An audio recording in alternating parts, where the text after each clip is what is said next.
Friends, अगर आप dental implant treatment लेना चाहते हैं और आप एक स्मोकर हैं तो आपको किन बातों का ध्यान रखना चाहिए और आपको डेंटल इम्प्लांट ट्रीटमेंट से रिलेटेड क्या क्या कॉन्ट्राइंडिकेशंस हैं, इसके बारे में भी हम डिस्कस करेंगे आज। स्मोकिंग बहुत सारी प्रॉब्लम्स को इनवाइट करती है, जैसे कि सबसे पहले रेस्पिरेटरी डिजीजेस, इसके अलावा cardiovascular diseases, neurological diseases and even cancer. तो स्मोकिंग के बहुत सारे एडवर्स इफेक्ट्स हैं फ्रेंड्स, पर क्या स्मोकिंग का रिलेशन डेंटल इम्प्लांट ट्रीटमेंट से भी है? Definitely friends.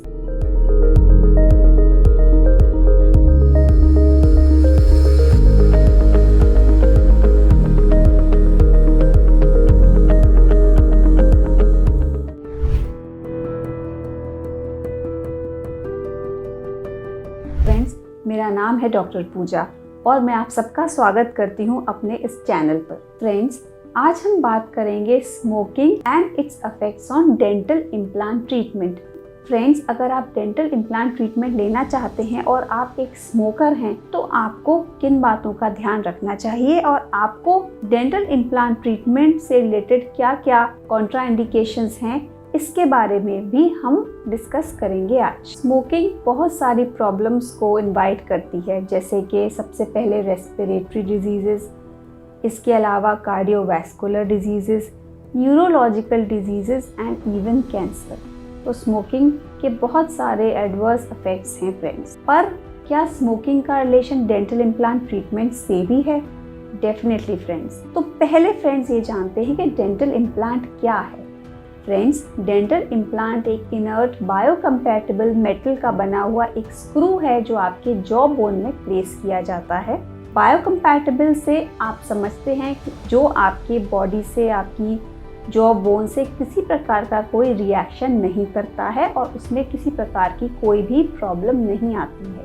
तो ऐसे मटेरियल जिसको हम टाइटेनियम कहते हैं, इससे इम्प्लांट्स के स्क्रू बनाए जाते हैं और वो आपके जॉ बोन में प्लेस किए जाते हैं। And friends, with in a period of 3 to 6 months after the healing time is over, इस इम्प्लांट के ऊपर हम आपको फिक्स दांत लगाकर देते हैं।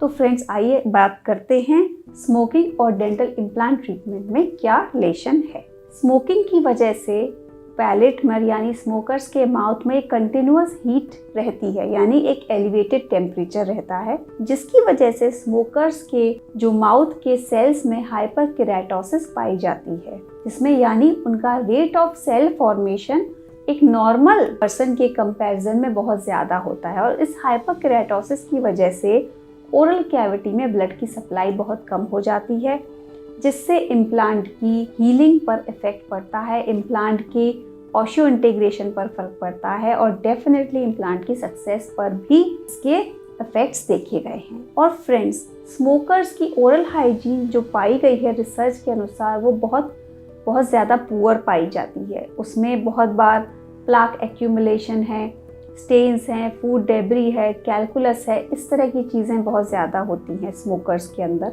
तो वो भी सारा इन्फेक्शन लेकर आपके गम्स के थ्रू आपके जॉ बोन में वो इन्फेक्शन ट्रांसफ़र कर दिया जाता है। इस इन्फेक्शन से ग्रेजुअली आपकी जॉ बोन जो है वो धीरे धीरे रिजॉल्व होने लगती है और जॉ बोन ही आपके इम्प्लांट का एक मेजर सपोर्ट सिस्टम है। अगर जॉ बोन आपकी वीक होने लगेगी इस तरह के इन्फेक्शन से, इस तरह के पेरियोडोंटाइटिस से, तो डेफिनेटली आपके इम्प्लांट्स की सक्सेस रेट भी बहुत कम हो जाती है। तो फ्रेंड्स, मैं ये कहना चाहूँगी कि पुअर ओरल हाइजीन होने की वजह से जो भी इन्फेक्शन आपके गम्स के थ्रू आपकी जॉ बोन में ट्रांसफ़र होता है, definitely leads to infection of your gums, inflammation of your gums and finally ये आपकी जॉ बोन की हेल्थ पे भी बहुत एडवर्स इफेक्ट डालता है, जिससे आपके इम्प्लांट की ऑल अराउंड इन्फ्लेमेशन हो जाती है, जिसको हम पेरी इम्प्लांटाइटिस कहते हैं, which may even gradually lead to loosening of your implant। जो सिगरेट स्मोक है उसमें निकोटीन एंड अदर केमिकल्स भी पाए जाते हैं। ये जो निकोटीन है ये आपके ब्लड वेसल्स का ब्लड फ्लो बहुत कम कर देता है, जिससे oxygenated and nutrient rich blood आपके जॉ तक नहीं पहुंच पाता है, जिसकी वजह से हीलिंग डिलेड हो जाती है और हीलिंग डिलेड होने की वजह से आपकी बोन के साथ इम्प्लांट का जो पिक्चर है, जो बॉन्ड है, वो भी डिलेड हो जाता है या वो इम्प्रॉपर बनता है। यानी बोन और इम्प्लांट के बीच में ऑसियो इंटीग्रेशन प्रॉपरली तरीके से नहीं बन पाता है, जिसकी वजह से फ्यूचर में आपका इम्प्लांट लूज होने के साथ साथ इम्प्लांट फेलियर के चांसेस भी बन सकते हैं। इसके साथ ही फ्रेंड्स, स्मोकर्स में बहुत बार ब्रक्सिज्म भी देखा गया है, यानी स्मोकर्स बहुत बार अपने दांतों को आपस में क्लेंच करते हैं और ये नॉर्मल पीपल के कंपैरिजन में बहुत ज़्यादा होता है। तो कंटिन्यूअस ब्रक्सिज्म यानी क्लेंच करने से, यानी जो ब्रक्सर्स होते हैं वो इस कंटिन्यूअस जो अपनी जॉ बोन पे प्रेशर डालते हैं, इससे वो प्रेशर गम्स के थ्रू आपकी जॉ बोन पे ट्रांसफर होता है। आपका पेरियोरल मस्कुलेचर हमेशा एक एक्टिव फॉर्म में रहता है। All this pressure combines and reaches your jaw bone in which your implants are placed. इस कंटिन्यूअस प्रेशर की वजह से आपके इम्प्लांट के अंदर जो हीलिंग है, जो ऑस्टियो इंटीग्रेशन है, वो प्रॉपर तरीके से अगर नहीं हो पाएगा तो डेफिनेटली इम्प्लांट्स के फेल होने का खतरा बढ़ जाता है। तो आई वुड लाइक टू से कि bruxers are also not very good candidates for dental implants and bruxism is commonly found in the people who are smoking regularly. Next friends, अब हम बात करते हैं कार्बन मोनोऑक्साइड के बारे में। Friends, carbon monoxide is highly poisonous. It is produced in the patients who continuously smoke. जो बहुत ज़्यादा स्मोकिंग करते हैं उनके अंदर कार्बन मोनोऑक्साइड पाया जाता है। ये गैस मोर अफिनिटी रखती है हीमोग्लोबिन के लिए, तो जो हमारा प्रॉपर ऑक्सीजनेशन है वो ब्लड का वो नहीं पहुंच पाता है आपके जॉ बोन्स तक और आपके ओरल टिश्यूज़ तक। इस रिड्यूस्ड ऑक्सीजनेटेड ब्लड सप्लाई की वजह से आपकी इम्प्लांट्स की हीलिंग प्रोसेस डिले हो जाती है। आपकी जॉ बोन में प्रॉपर ऑक्सीजनेटेड ब्लड के नहीं पहुंचने की वजह से इम्प्लांट और बोन के बीच का जो सरफेस है, जहाँ पे ऑस्टियो इंटीग्रेशन होना चाहिए, वो नहीं हो पाता है और डेफिनेटली इससे भी आपके इम्प्लांट की सक्सेस रेट पर फ़र्क पड़ता है। इम्प्लांट लूज भी हो सकते हैं और उसमें आगे चल के कोई पेरी इम्प्लांटाइटिस या इम्प्लांट फेलियर तक की प्रॉब्लम भी आ सकती है।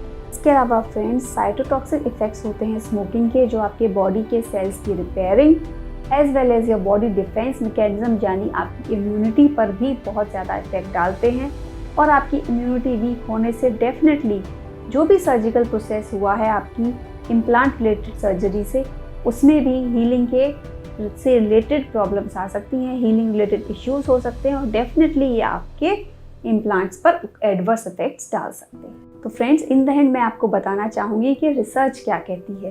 फ्रेंड्स, रिसर्च कहती है कि स्मोकर्स के जो चांसेस हैं इम्प्लांट फेलियर के, they are much higher than non smokers. तो फ्रेंड्स, स्मोकिंग में around 6 to 20% of failure rate देखा गया है in comparison to the patients who don't smoke. So I would like to advice you कि अगर आप dental implant treatment लेना चाहते हैं तो आप पूरी तरह सारी बातें अपने डेंटिस्ट से मिलकर उनको बताएं। आपकी हेल्थ स्टेटस क्या है, आपकी हैबिट्स क्या हैं और आप किस तरह का ट्रीटमेंट लेना चाहते हैं, ताकि हम आपकी पूरी तरह से हेल्प कर पाएँ डेंटल इम्प्लांट ट्रीटमेंट लेने में। इसके अलावा फ्रेंड्स, मैं आपको सजेस्ट करना चाहूँगी कुछ अदर मेथड्स भी हैं जो आपको स्मोकिंग क्विट करने में हेल्प कर सकते हैं। जैसे आप कोई सपोर्ट ग्रुप ज्वाइन कर सकते हैं, which is a group of people जो सब लोग अंडरस्टैंडिंग होते हैं, मोटिवेटिंग होते हैं और एक दूसरे को स्मोकिंग छोड़ने में हेल्प करते हैं। फ्रेंड्स, इसके अलावा आप इस तरह से जो स्ट्रेस इंड्यूसिंग फैक्टर्स हैं उनको आप अवॉइड कर सकते हैं, जिनकी वजह से आपको स्मोकिंग करनी पड़ती है। इसके अलावा ऑनलाइन बहुत सारे ऐप्स भी हैं जिनकी हेल्प लेकर आप स्मोकिंग को क्विट कर सकते हैं। आप प्रोफेशनल एडवाइस ले सकते हैं अपने डॉक्टर्स की, and your doctor will be happy to help you in quitting the smoking. इसके अलावा friends, in the end I would like to suggest कि आप अपने लिए एक गोल बनाइए, एक डेट बनाइए कि इस डेट तक मैं स्मोकिंग को पूरी तरह क्विट कर दूंगा, ताकि उस डेट पर जाने से पहले आप पूरी तरह मोटिवेटेड हों, आप पूरी तरह कॉन्फिडेंट हों कि this is the final date which I have made for myself. This is the goal I have made for myself to quit the smoking, and then I will go for dental implant treatment, which will be surely be a success. So I hope friends you like this video and you like the information shared in this video.